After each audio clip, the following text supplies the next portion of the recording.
was done wrong with bloodstains or emotions.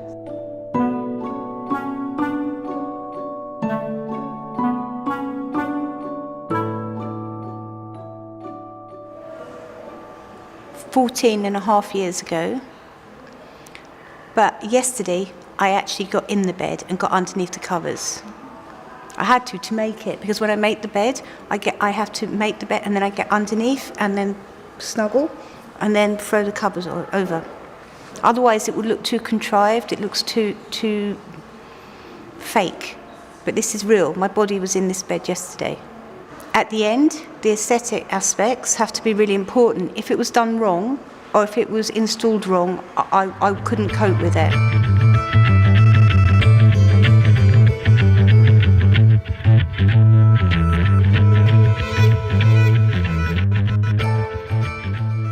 When I was installing yesterday and I picked the things up, like I pick up the bloody condoms, the condoms with blood on.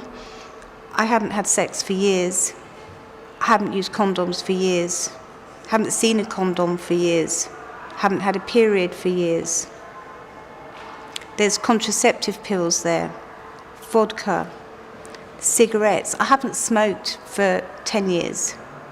So all of these, there's knickers with blood stains on, tampons with blood on. I hadn't had a period for years.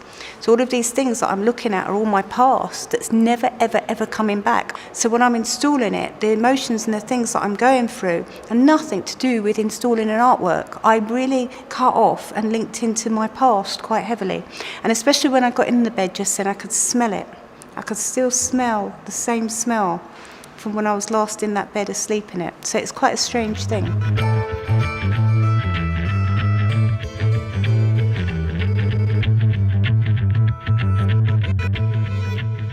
It would have been an absolute nightmare yesterday if I hadn't have come and installed it. If I'd have left it to someone in the museum to do it, no matter how hard they tried, I wouldn't have been happy about it. I might have come to see it and gone crazy. And once it was installed somewhere and I turned up and I went mad, and it was just before the opening, and I took everything off and went crazy, and then just put it all back together really quickly and really well.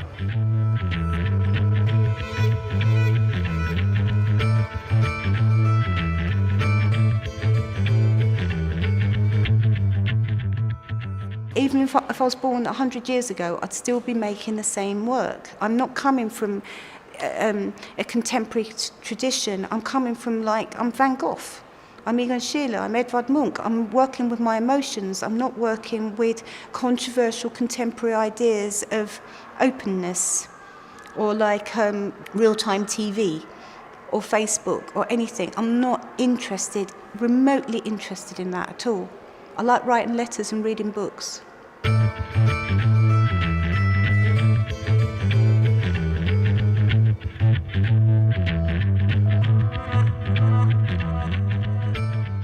Okay, first of all, when I disclose things, I mustn't hurt anybody else. I can hurt myself, but I mustn't hurt anyone else. I mustn't name anybody else. And when I was younger, before I was well known, I felt like with my tent, for example, I put all those names in my tent. I would never do that now because I'd be too protective. I censor myself continuously. And I sort of think, would I be happy with this? Could I live with this? And when I made this bed, I made it for a show in Japan. I had a solo show in Japan, in Tokyo.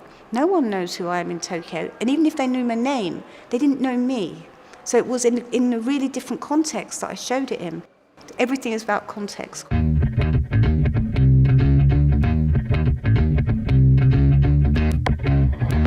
call myself a feminist, but not a feminist artist.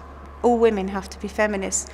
Even if you live in Western society, where everything seems great and everything seems fine, up the road there's a woman being beaten to death. Down the road there's a woman being burnt to death. In other countries, women have no rights, no social rights. This world is still very, very retarded and backwards towards women's rights and equality. And it certainly isn't equal in the art world. I might be doing better than a lot of men, but I'm not doing it as well as the men who are my peers and contemporaries. And that's the same within the whole of society, within women.